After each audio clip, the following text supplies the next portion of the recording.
कि प्रधानमंत्री नरेंद्र मोदी और फ्रांस के राष्ट्रपति इमैनुअल मैक्रोन ने 17 फरवरी को 2026 को मुंबई से कर्नाटक के बेमागल में मौजूद airbase H-125 light utility helicopter की Tata advanced system final assembly line का वर्चुअल उद्घाटन किया।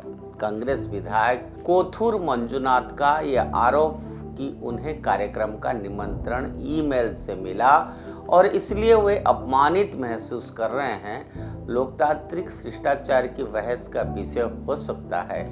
वर्तमान संदर्भ में जब केंद्र सरकार रक्षा क्षेत्र में स्वदेशी उत्पादन को बढ़ावा देने का दावा कर रहा है, तब राज्य स्तर पर इस प्रकार का विरोध एक व्यापक राजनीतिक विमर्श को जन्म देता है।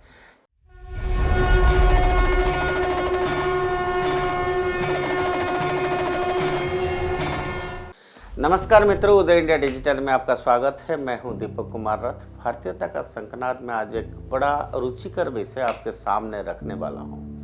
आपको मालूम है कि प्रधानमंत्री नरेंद्र मोदी और फ्रांस के राष्ट्रपति इमैनुअल मैक्रोन ने 17 फरवरी को 2026 को मुंबई से कर्नाटक के बेमागल में मौजूद airbase H-125 light utility helicopter की Tata advanced system final assembly line का वर्चुअल उद्घाटन किया। वर्चुअल उद्घाटन के दौरान रक्षा मंत्री श्री राजनाथ सिंह, फ्रांस की सशस्त्र सेना और वेटरनस अफेयर्स मंत्री श्री सुश्री कैथरीन वैट्रिन, केंद्रीय नागरिक उड्डयन मंत्री श्री KR नायडू और कर्नाटक सरकार के बड़े और मध्यम उद्योग मंत्री doctor MB Patil final assembly line सुविधा में मौजूद थे।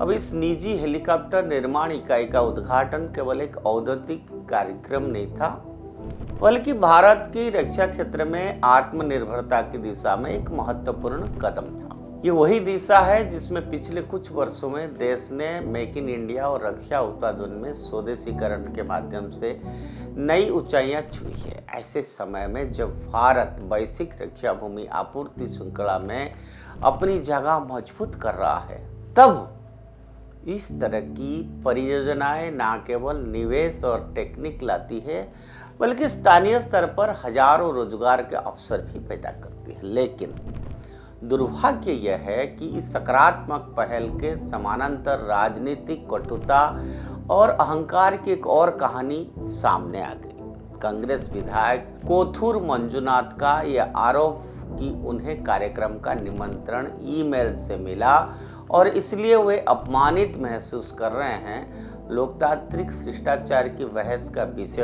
हो सकता है।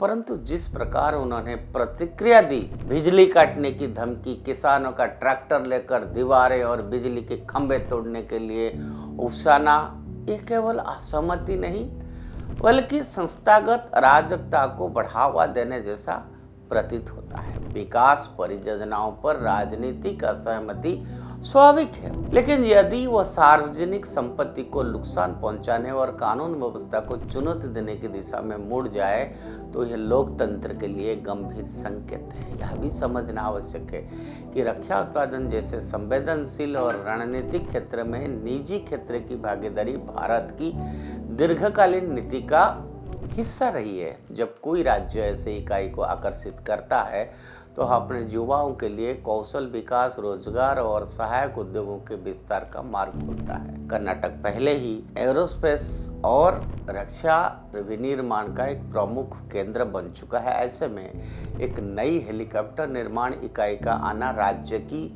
औद्योगिक छवि को सुदृढ़ करता है। यदि इस प्रक्रिया को राजनीतिक टकराव का अखाड़ा बना दिया जाए तो सबसे अधिक नुकसान स्थानीय जनता और संभावित कर्मचारियों का होता है। कांग्रेस पर यह आरोप नया नहीं है कि उसने अतीत में कई विकास परियोजनाओं को राजनीतिक कारणों से रोका या विलंबित किया, चाहे वो रक्षा खरीदे में निर्णयहीनता रही हो या आधुनिक औद्योगिक सुधारों में हिचकिचाहट। विपक्षी दल अफसर यह तर्क देते रहे कि दशकों तक नीतिगत स्पष्टता की कमी ने भारत की औद्योगिक क्षमता को सीमित रखा।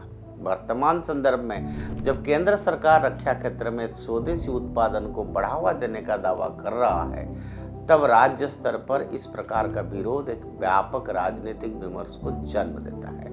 क्या व्यक्तिगत या दलगत असंतोष को रोजगार सृजन से ऊपर रखा जाना चाहिए?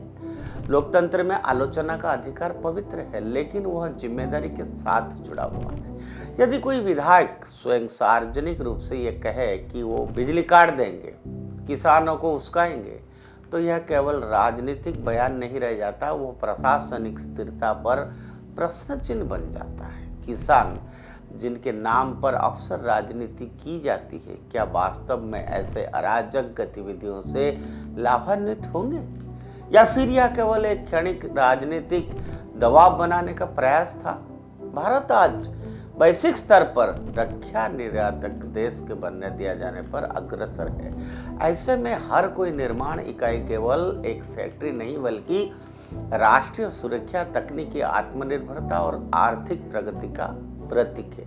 यदि राजनीतिक दल विकास परियोजनाओं को अहंकार की कसौटी पर कसने लगे, तो संदेश यही जाएगा कि राजनीति अभी भी प्रगति पर भारी है। कर्नाटक की इस घटना ने एक बार फिर यह प्रश्न खड़ा कर दिया है कि क्या हम विकास को दलगत सीमाओं से ऊपर रख पाएंगे, या फिर व्यक्तिगत असंतोष और राजनीतिक प्रतिस्पर्धा ही नीति निर्धारण की दिशा तय करेगी? लोकतंत्र की परिपक्वता इसी में ही है कि मतभेद संवाद से सुलझो, ना कि दीवारों गिराने और बिजली काटने की धमकियां से। विकास और रोजगार के मुद्दे पर यदि राजनीति हैवी हो रही है, तो अंततः नुकसान जनता को ही होगा, और ये बड़ा अहम विषय है। मैं सोचता हूँ ये बात सोच का विषय है कि आखिर विकास के लिए होने वाला हर प्रोजेक्ट को क्या राजनीतिक नेतागण अपने राजनीति की रोटी सेकने के लिए उसको रोकना चाहिए? उसमें समाज को क्या मैसेज जाता है, ये सोच का विषय है। आज के लिए इतना। उदय इंडिया से जुड़े रहिए और उदय इंडिया सब्सक्राइब करिए।